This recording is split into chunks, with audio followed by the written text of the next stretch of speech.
वालड़िया तब्दीली वालड़िया ओ तू ते मुल्क नु कीता डार तेरा दो नैना दा प्यार नैना वालड़िए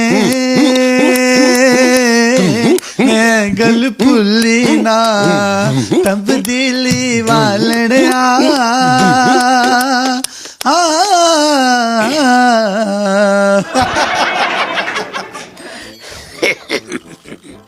बेबे अगर तार भी है पुत्र किस तरह तारी बकरे बकरा मुंह है अरे बच्चा मौत दे बच्चा किसने आई ओए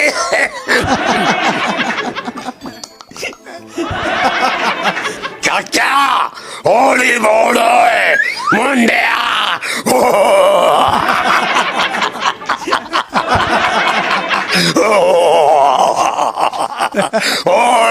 ओए छी छी छी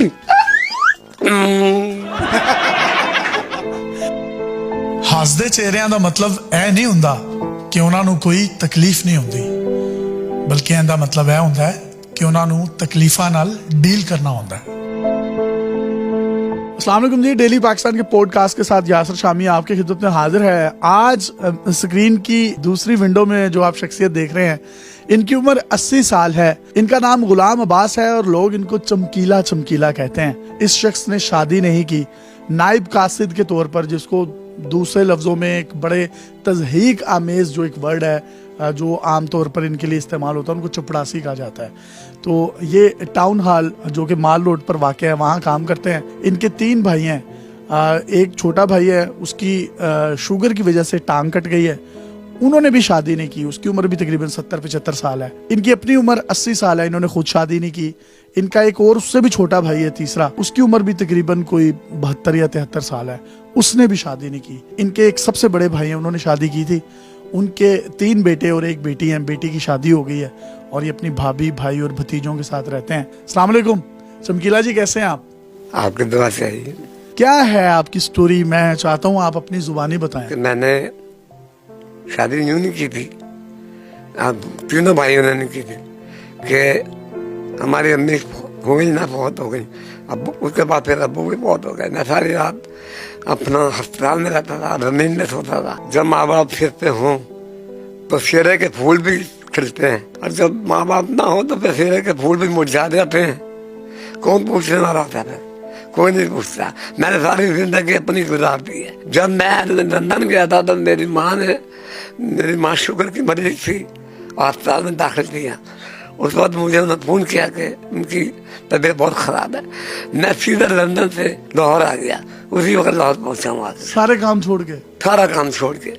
तो जो मुझे लेके गया था वो वहाँ का प्रमोटर, वो भी बेचारा कहना नहीं चाहिए, अपनी माँ पहले, आपकी माँ है, मेरा शोकर ना देखें, आप अपनी माँ को देखें। आपकी माँ जो है वो मेरी माँ भी है। टिकट दे के दिया, बॉडी कार्ड मेरे हाथ में दिया और मुझे कहा जाए आप, इधर छोड़े, ये शो होते रहते हैं। मैं ट्रेन के नीचे आ गया था। अच्छा। तो ये आज मैं जिंदगी जो है, मेरे माँ बाप की दी मुझे जिंदगी है, दोबारा दी हुई है कि मैं कब्रिस्तान जाता रहता अपने माँ बाप की कब्र पे। आज भी जाते हैं कब्रिस्तान? मैं जाता हूँ, मैं माँ बाप के कदमों में उनके जाता हूँ तो मुझे राहत मिलती है, और इतनी राहत मिलती है मुझे कि मैं घर में देखता हूँ तो मुझे कुछ ऐसा नजर नहीं आता, कुछ दिख के आ रहा है। लेकिन जब कब्रिस्तान जाता हूँ तो माँ के कदमों में जाता हूँ और फातिहा पढ़ता हूँ तो मुझे बात इतनी याद है कि मुझे जिंदगी दोबारा मिल जाती है वहाँ पे। आपने शादी नहीं की, बच्चों को मिस करते हैं? कभी सोचा नहीं कि पहाड़ जैसी जिंदगी है, कोई हमसफर होना चाहिए? मैं कोई मिस नहीं करता। मैं कहा ठीक है, नहीं हुई तो कोई बात नहीं, लेकिन माँ बाप ही हैं बस। मैं तो ये समझता हूँ, जब माँ बाप होते तो मैं शादी करता। माँ के होते हुए चेहरा मेरा खिलता, मेरी माँ भी देखती कि कैसे मतलब बंदे की खुशी होती है। तो मेरे माँ बाप ने ये ना किसी ना चेहरे के फूल खिलते, वो तो मुरझा गए सब कुछ। वो अभी वो बात नहीं आती है, वो बंदा अपने आप को वो हो जाता है। बस माँ बाप नहीं होता है, उनके होते हुए फेरे खुलते तो मतलब फेरे के फूल खिलते हैं तो बड़ी खुशी होती है। और बंदे को याद आता है कि मेरे माँ बाप फिरते हैं, वो बांधेंगे मेरे फिरते हैं। सेरा बांधने वाले ही ना हो तो फिर सेरे के फायदे नहीं होते? नहीं, कोई फायदा नहीं। मैंने इतनी शादी नहीं की कि मैं दूसरों में बनवाना भी नहीं चाहता था कि मेरे बाप होते तो उनके अरमान सता होते। यानी बांधते तो वही बांधते, कोई और ना बांधते? नहीं, वही होते। तो छोटे भाइयों ने क्यों नहीं की? छोटे भाइयों ने भी ये नहीं की कि जब माँ बाप मर गए तो उनका भी दिल टूट गया। उन्होंने कहा जब माँ बाप ही नहीं है तो हम क्या करें। तो तीनों भाई अब इकट्ठे रहते हैं, कौन खिलाता पिलाता कौन है, कैसे? घर में ही एक ही घर में रहते हैं हम सारे। अपना मेरी भाभी जो है ना खिदमत करती है, बड़े भाई की बीवी। हाँ जी। अब मेरे जो भतीजा है उसकी शादी हुई, अब जो है उसकी बहू आई, वो माशाल्लाह खाना पकाती है, वो सबको रहती तो माशाल्लाह अभी तक आपकी एक ही हंडिया पकती है? एक ही इकट्ठे हैं बिल्कुल सारे। माशाल्लाह, बहुत सलूक इत्तेफाक है। तो वो बच्चे सही रहते हैं आपके साथ, भतीजे? नहीं, मेरे भतीजे बहुत अच्छे हैं। जिंदगी फूलों की सेज लगती है या कांटों का बिस्तर? कांटों का माँ बाप के बगैर कोई आसरा नहीं, कुछ नहीं। खुशी उनके दम से ही होती है। परेशान होते हैं बहुत ज्यादा तो क्या? मैं तो बंद करता हूँ कि मेरे सिर पे उनका हाथ था, वो हाथ रखते थे मेरे सिर पे। आप माँ के बड़े लाडले लग रहे हैं मुझे। मैं शुरू में माँ का लाडला हूँ, मुझे बहुत ज्यादा प्यार करती थी शुरू से मेरी माँ। अब ना होने से मैं देखता हूँ कि घर में घर काटने को पड़ता है, बाप दोनों ना हो, कि दोनों बाप ना हो तो कोई जिंदगी नहीं।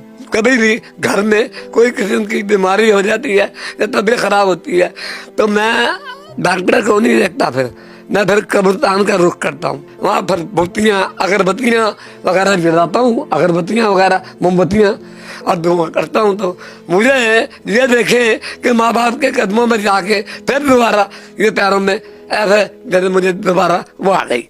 वाह वाह वाह वाह। जो मेरी अम्मी की कब्र है ना वो धस गई, उसे पक्का कराना चाहता हूँ। आपकी अम्मी की कब्र कितने में पक्की हो जाएगी? 10,000 तो लगेगा। 10,000 रुपए लगेगा?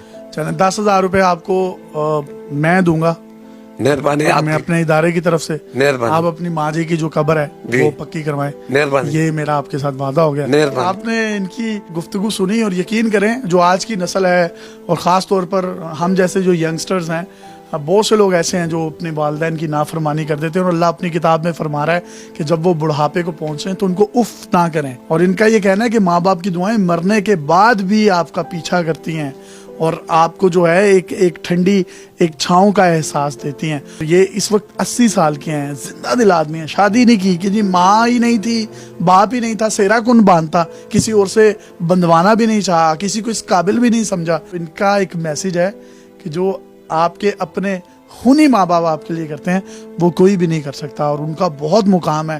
काइंडली उनकी रिस्पेक्ट करें, अदब करें, एहतराम करें, क्योंकि अदब पहला करीना है मोहब्बत के करीनों में। और बेअदब बेमुराद होता है और बाअदब बामुराद होता है। अपने मेज़बान यासिर शामी को इजाज़त दीजिए और देखते रहिए डेली पाकिस्तान। फिर पॉडकास्ट में आपके साथ किसी ऐसे ही अजीम इंसान के साथ हाजिर होंगे। तब तक के लिए अल्लाह।